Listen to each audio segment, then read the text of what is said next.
हरियाणा की कुख्यात गैंगस्टर काला जठेरी और लेडी डॉन अनुराधा चौधरी उर्फ मैडम मिंच की शादी से ठीक 2 दिन पहले 5 शार्प शूटर दिल्ली में गिरफ्तार किए गए। दिल्ली पुलिस की स्पेशल सेल ने पांचों शूटरों को द्वारका इलाके से गिरफ्तार किया है, जो काला जठेरी गैंग के बताए जा रहे हैं। एक व्यंग्यपूर्ण प्रेम कहानी को बॉलीवुड फिल्म रिवॉल्वर रानी में बदल दिया गया था, जिसमें मुख्य भूमिका में कंगना रनावत थी, जिसने राजनीति और रोमांस के सनकी मिश्रण को चित्रित किया था। फिल्म में एक महिला डॉन की कहानी बताई गई है, जिसके शब्द उसकी बंदूक की नली की तरह घातक थे, लेकिन सिनेमाई आकर्षण के पीछे एक सच्ची जिंदगी की कहानी छिपी है, जहां रिवॉल्वर रानी शब्द की जड़ें अनुराधा चौधरी उर्फ मैडम मिंच के रहस्यमयी व्यक्तित्व से मिलती हैं। गौरतलब है कि जून 2022 में लोकप्रिय पंजाबी गायक सिद्धू मूसेवाला की हत्या की जांच के दौरान उनका नाम एक संदिग्ध रूप से सामने आया था। हरियाणा पुलिस के अनुसार अनुराधा और उसके गिरोह के सदस्य हाई प्रोफाइल जबरन वसूली, शराब तस्करी, हथियारों की तस्करी और अपने विरोधियों की हत्या करके जमीन हड़पने में लगे हुए थे। जेल में बंद गैंगस्टर संदीप उर्फ काला जठेरी और उसकी प्रेमिका अनुराधा उर्फ रिवॉल्वर रानी राजस्थान में 12 मार्च को हरियाणा के लिए निकले। जठेरी गांव में ये दोनों शादी के बंधन में बंधने जा रहे हैं। हरियाणा स्पेशल टास्क फोर्स द्वारा तैयार अनुराधा के डॉजियर के अनुसार मैडम मिंच का काला जठेरी के साथ रिश्ता 2020 में शुरू हुआ, जिसे IANS ने एक्सेस किया है।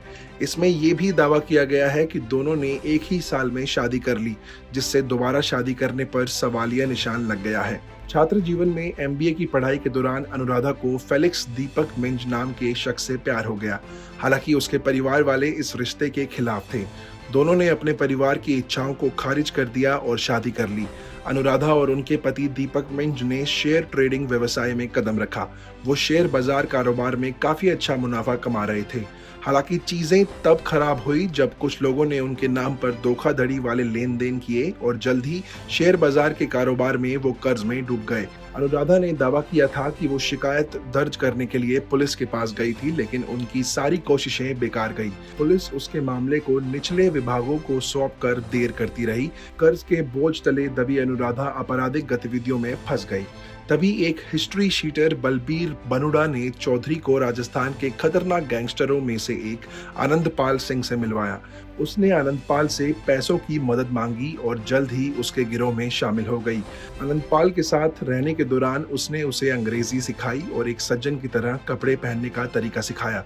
आनंदपाल एक ग्रामीण व्यक्ति था, जो अनुराधा से मिलने से पहले साधारण शर्ट, पैंट और स्कार्फ पहनता था। आनंदपाल ने अनुराधा को AK-47 और दूसरे हाईटेक हथियार चलाना भी सिखाया। पुलिस रिकॉर्ड में कहा गया है कि धीरे धीरे वो आनंदपाल के गिरोह का अभिन्न अंग बन गई और अक्सर उसके द्वारा संचालित आपराधिक गतिविधियों में भाग लेती थी। सूत्रों के अनुसार अनुराधा और आनंदपाल लिव इन रिलेशनशिप में रहते थे, जब अनुराधा को अपहरण के एक मामले में 2 साल के लिए सजा सुनाई गई। हालांकि उनकी राहें तब अलग हो गई जब 2016 में राजस्थान के नगौरी जिले की एक अदालत ने आनंदपाल पर 20,000 रुपए का इनाम घोषित कर दिया। 24 जून 2017 को राजस्थान के सीकर में पुलिस मुठभेड़ में आनंदपाल मारा गया। पुलिस डॉजियर में कहा गया है कि जेल से रिहा होने के बाद अनुराधा दिल्ली चली गई और वहां पर गैंगस्टर लॉरेंस बिश्नोई के साथ संपर्क में आई और इसी अवधि के दौरान वो जठेरी से मिलती थी। हालांकि अनुराधा और काला जठेरी को राजस्थान पुलिस ने 31 जुलाई 2021 को उत्तर प्रदेश के सहारनपुर में गिरफ्तार किया था, जब वे उत्तराखंड से लौट रहे थे। डॉजियर में कहा गया है कि पूछताछ के बाद पुलिस ने खुलासा किया कि अनुराधा और काला जठेरी ने एक दूसरे से शादी की थी। पुलिस ने यह भी कहा कि अनुराधा ने गैंगस्टर गोल्डी बरार के साथ अपने संबंधों और एक अंतर्राष्ट्रीय आपराधिक सिंडिकेट में अपनी भागीदारी का खुलासा किया, जिसमें वीरेंद्र प्रताप उर्फ काला राणा शामिल हैं, जो मूल रूप से करनाल, हरियाणा का रहने वाला है और थाईलैंड और पंजाब के मुक्तसर में सक्रिय है। अनुराधा को राजस्थान के सबसे क्रूर गैंगस्टर में से एक माना जाता है।